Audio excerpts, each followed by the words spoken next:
emergency. He's over here fighting. Anybody got any weapons? Fighting right now. They fighting right now. I understand. I've got them on the way.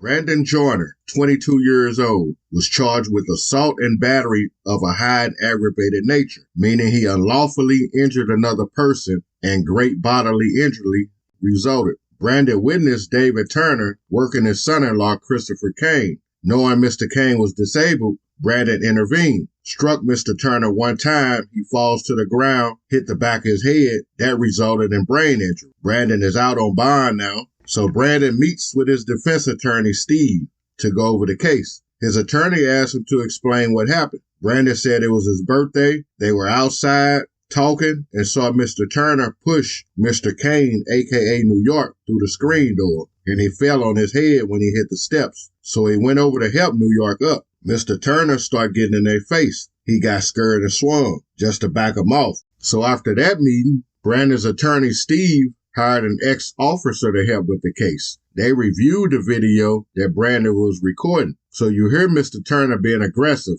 and someone saying they'll call the police. Then they watch the body cam footage. You hear Mr. Turner say, "Why you hit him? Why did you do that to him?" Mr. Cain is in the front seat of the vehicle that Brandon helped him get in. The officer asked him what's going on. Someone on the scene says he can't talk. He had a stroke. Shortly after this, Mr. Cain expired. Now the officers go talk to Brandon, ask him for a statement about what happened. Officers said we have two stories and no independent witnesses. So Brandon complies, give the name of 3 other people who were out there. But the officers never spoke with any of them. So Steve meets up with Brandon to reenact what happened. Brandon said when they started arguing, he took his phone out to record. When Mr. Turner and Mr. Cain came outside, Turner pushed Mr. Cain and he fell bad, hit the steps. He goes over there to help Mr. Cain up. Turner kept going in, squared up on him, so he hit him. So now they interviewed the 3 witnesses who Brandon told officers were at the scene. Everybody said Turner was aggressive.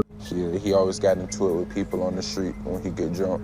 They're known to pretty much get into altercations with the son-in-law a lot. With a brick or anything like that? No, sir.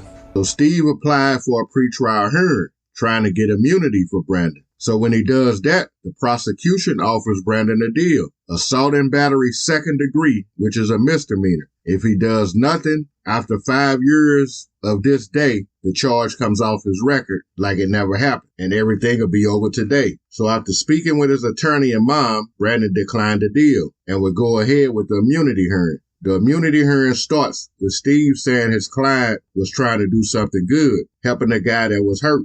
Mr. Turner tried to assault him, so the state calls Miss Turner. She says Brandon ran down with a brick in his hand and struck her husband. So the judge decides not to dismiss the case on immunity. And then the prosecution withdrew their deal.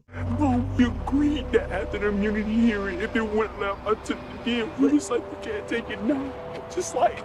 So now the trial of Brandon begins. The state calls Mr. Turner's daughter as their first witness. He told her that she stated her and her husband, Mr. Cain, was leaving. What happened next? She said Brandon came and hit her dad and lights out. So now Steve, Brandon's defense attorney, questions her. He said you saw someone coming in a downward swinging motion. She said she assumes that's what happened. She said she doesn't know if her mind wouldn't allow her to see that trauma. Steve said, so were you lying to this judge then when you said he came down at a downward motion? She stated no. Now the defense called Officer Thomas. She was the first on the scene. She said Mrs. Turner said someone punched her husband one time, never mentioned anything about a brick. Next, he calls Dr. Thurston, who examined Mr. Turner. He stated there were no lacerations or bruising indicating being struck with a weapon or object. Now they call Brandon to the stand. Steve asked him who was Turner putting hands on. He said New York. He said that he felt bad for him because he knew that he could barely walk, so he went to help. Turner got into an aggressive stand and he threw a punch because he got scared. Now the prosecution go at him. He starts his questioning by asking Brandon about his size, saying he's 6'2". Prosecution says, so Turner is significantly smaller than you, correct? He said yes. So he asked Brandon, you didn't try anything else like back off, old man? Brandon say no. So the prosecution ends this question. Both the prosecution and defense make their closing argument. Prosecution said the discrepancy between the two is incredible.